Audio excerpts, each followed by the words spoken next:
बोलना नहीं, सही है जो सही है वो सही है। वो नहीं है, वो क्या कर रहा है? कर नल्ले पत्रकार को बुला के भी ले जा, हमें कुछ उससे लेना देना नहीं। जा एक सवाल पूछूंगा आपसे। कल आप लोगों ने नहीं सुनिए, नहीं मैं पूछूंगा सुनिए। कल आपके हवलदार नहीं आपने पीआई साहब ने नहीं कहा है, कल आपके सहयोगी हवलदार प्रवीण ने कहा है कि नल्ले पत्रकार। अरे आप यहाँ ड्यूटी पे है ना, ड्यूटी पे मैडम आ गया हो ना, मैडम आ गया ड्यूटी। मैं रिकॉर्डिंग किया हूँ और आपके सामने चार्जशीट बैठा के लेके जा रहे हैं। मैडम आ गया हो, चार्जशीट नहीं पहले आप बात करो, चार्जशीट बैठा के लेके जा रहे हैं आपके सामने, आप कार्रवाई क्यों नहीं कर? नमस्कार, मैं रवि पंडित और इस वक्त मैं खड़ा हूँ नाला सुपारा पूर्व में। पर आप दिखाइए घुमा के यहाँ पूरा, ये वही जगह है जहाँ पे हमने कुछ दिन पहले वीडियो बनाया था। ट्रैफिक हवलदार राजू गायकवाड़ और उनके सहयोगी प्रवीण कामले, ये लोग यहाँ के रिक्शा वालों को परेशान करते थे। चार्जशीट जो लेके जाते थे उन पे फाइन नहीं मारते थे, और जो 100 रुपया नहीं देता था हफ्ता उन पे फाइन मारते थे। उसको लेके यहाँ के लोगों ने शिकायत किया और जब हमने उस पर एक्शन लिया, हमने वीडियो बनाया, उनकी बात सामने रखी, उन पर दोबारा कार्रवाई किया गया और साथ में धमकी दिया गया कि जिससे लेके आना है लेके आओ, नल्ले पत्रकार को हम देख लेंगे। हमने फिर खबर बनाया और उसके बाद उनका यहाँ से ट्रांसफर हो गया, लेकिन उन्हें वसई में ही कहीं पे भेजा गया है। चोरी पकड़ी गई और ट्रांसफर किया गया तो भी वसई में। उनको सस्पेंड करना चाहिए। उनके जो अवैध संपत्ति यहाँ पे, एक हवलदार पास इतनी संपत्ति अगर है उसकी जांच होनी चाहिए। तो हम जानने की कोशिश करेंगे क्या समस्या थी और फिलहाल राजू गायकवाड़ का यहाँ से ट्रांसफर हुआ है, क्या हुआ है, और प्रवीण कामले आखिर कहाँ है। ये दोनों हवलदार जो यहाँ वसूली करते थे कहाँ गए? सर अभी इनका तो 2 दिन से कुछ पता नहीं लग रहा है, यहाँ पे ड्यूटी पे है कि कहाँ गए। और चल रहा है जो अभी तो ठीक ही चल रहा है फिलहाल 2 दिन से, जो भी जैसा भी है। खबर आ रही उनका ट्रांसफर हुआ है? हाँ सर, ऐसा सुनने में आ रहा है। अच्छा। हाँ ट्रांसफर हुआ है। आपको कंफर्म नहीं पता? नहीं सर। जी आप बताइए। यहाँ पर जो वसूलीबाज के नाम से फेमस थे राजू गायकवाड़ और उनके सहयोगी कामले जी, इन लोगों ने रिक्शा वालों पे एक अन्याय करने का धोरण अपनाया था, जिसके तहत इलीगल ऑटो बंद करने वालों पे उसको ऊपर ही कार्रवाई कर रहे थे। जो लीगल तरीके से ऑटो चलाते हैं, जो अपना ऑटो चला के घर बार चलाते हैं, अपने बच्चों का पढ़ाई लिखाई करते हैं, उन लोग के ऊपर 1500 रुपया फाइन मारो, 2000 फाइन मारो, इस तरीके से फाइन मार के उनकी आवाज़ दबाने की कोशिश कर रहे थे। और उसके बाद जो मीडिया सहयोग कर रही थी उनके खिलाफ भी अनर्गल बातें कर रहे थे कि मीडिया आके क्या कर लेंगे, लेकिन उनको नहीं पता कि मीडिया की ताकत और ऑटो यूनियन का संगठन की ताकत उनको नहीं पता। आज उसका नतीजा ये है कि 2 दिन से कामले यहाँ कहीं दिखाई नहीं दे रहे और राजू गायकवाड़ का भी पता चला है कि उनका ट्रांसफ़र हो चुका है। अब जो नए अधिकारी यहाँ पर आने वाले हैं उनसे हमारा यही अनुरोध रहेगा कि इलीगल ऑटो पे जो कार्रवाई की मांग है वो हमेशा ही रहेगी। इलीगल ऑटो यहाँ पर नहीं चलने दिया जाएगा और जो लाइन से चलते ऑटो उन पे अन्याय नहीं होने देंगे, क्योंकि जो लोग साधारण नागरिक को सही तरीके से घर पे पहुँचाते हैं उन लोगों को भी सुविधा मिलनी चाहिए, उनको भी जीने का हक है। तो ये जो हक मारेगा उनको तो यहाँ से हटना ही पड़ेगा, चाहे वो कोई भी रहे। रिक्शा वाले पे अन्याय करेगा तो रिक्शा वाले चुप नहीं बैठेंगे। जी एक बता रहा हूँ आपको कि जो ट्रैफिक के सीनियर टीआई हैं प्रशांत लांगी, वो फ़ोन नहीं उठाते भी नंबर ब्लॉक कर देते हैं और कईयों का नंबर ब्लॉक किए हैं। क्या आपका नंबर ब्लॉक है? हाँ, प्रशांत लांगी जी को मैं बहुत बार फ़ोन किया हूँ, लेकिन उन्होंने मेरा नंबर ब्लॉक कर दिया है। मैंने दूसरे नंबर से भी फ़ोन किया था, वो भी नंबर ब्लॉक किया है। आप जैसे काफ़ी सहयोगी है जो न्याय की मांग करते हैं, उनका भी नंबर ब्लॉक कर देते हैं। तो हमारा ये कहना है उनसे कि अगर हमारे दोनों के बीच में अगर डायलॉग डिलीवरी नहीं होती है तो यहाँ पर सुविधा नहीं होगी। हमको बातचीत से ही हर चीज़ का हल निकालना पड़ता है। अगर आप सहकारी महकमे में बैठे हो तो हम लोग भी जनमानस के लिए यहाँ पर मेहनत कर रहे हैं, जनता की सुविधा के लिए आप भी हो हम भी हो। तो हम दोनों के बीच में आपसी अगर तालमेल नहीं होता है, बातचीत का रास्ता ही बंद होता है, तो ठीक है आप अपने एयर कंडीशन ऑफिस में बैठे रहो, हम लोग रास्ते पे लड़ाई लड़ते रहेंगे। ये प्रवीण कामले और राजू गायकवाड़ पे क्या कार्रवाई होनी चाहिए? एक्चुअली उन लोगों को जो है ना, साधारण रिक्शा चालकों पे कार्रवाई करने के अगेंस्ट में उनको सस्पेंड ही कर देना चाहिए। जो लोग वर्दी में रह के गुंडे की भाषा करते हैं वो लोग वर्दी में रहने के काबिल ही नहीं है।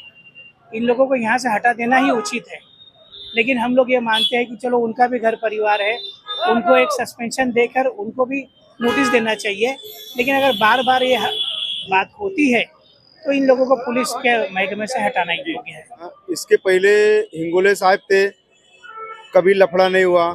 फिर उसके बाद में महेश शेट्टी साहब आए, कोई लफड़ा नहीं हुआ, क्योंकि वो लोग सुनते थे। कभी भी एन टाइम फोन करो, कोई भी रिक्शे वाला रहने दो, कोई यूनियन वाला रहने दो, फोन उठाते थे वो लोग। फोन करो तो तुरंत उठाते थे और बात करते थे, क्या विषय है क्या नहीं है, उस पर वो लोग बात करते थे।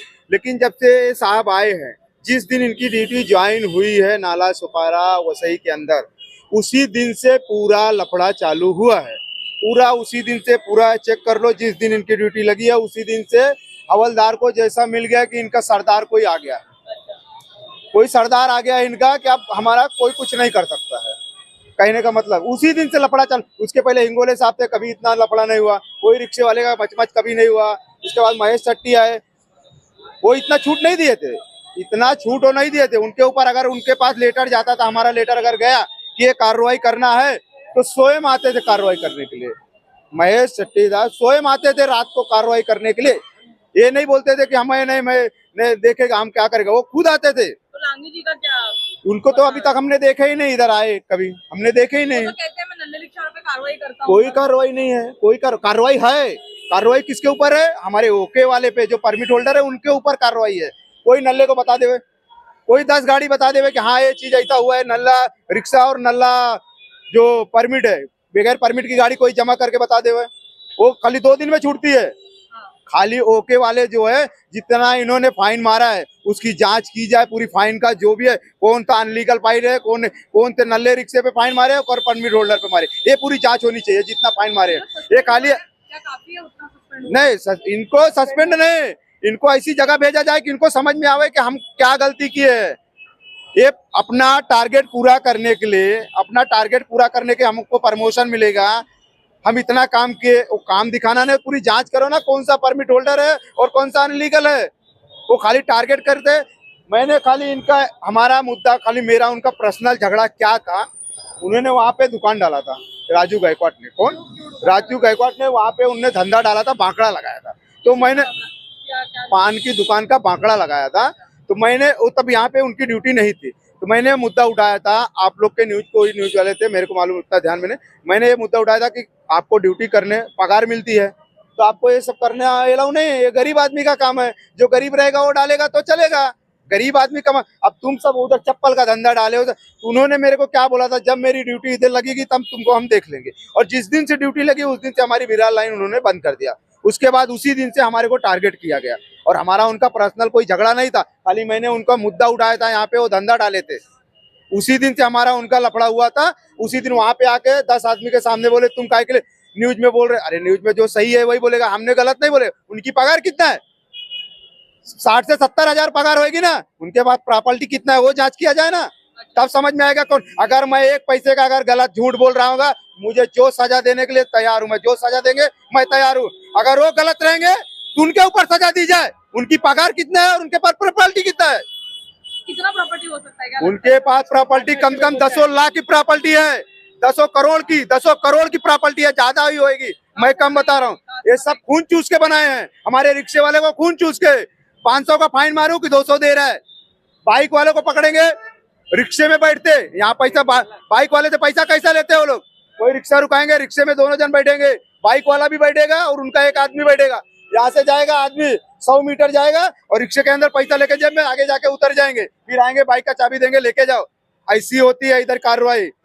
दम है तो सामने सामने फाइन मारो, सामने सामने पैसा लो, उसका बिल दिखाओ कि हमने एक कार्रवाई किया, तब तो मानेंगे हाँ तुम ईमानदार हो। तुम रिक्शे में जाके पैसा लोगे बैठ के, बाइक वालों को फाइन मार के रिक्शे में, इसको फाइन नहीं बोलते, इसको चोरी बोलते, डकैती, जो जेब काट रहे।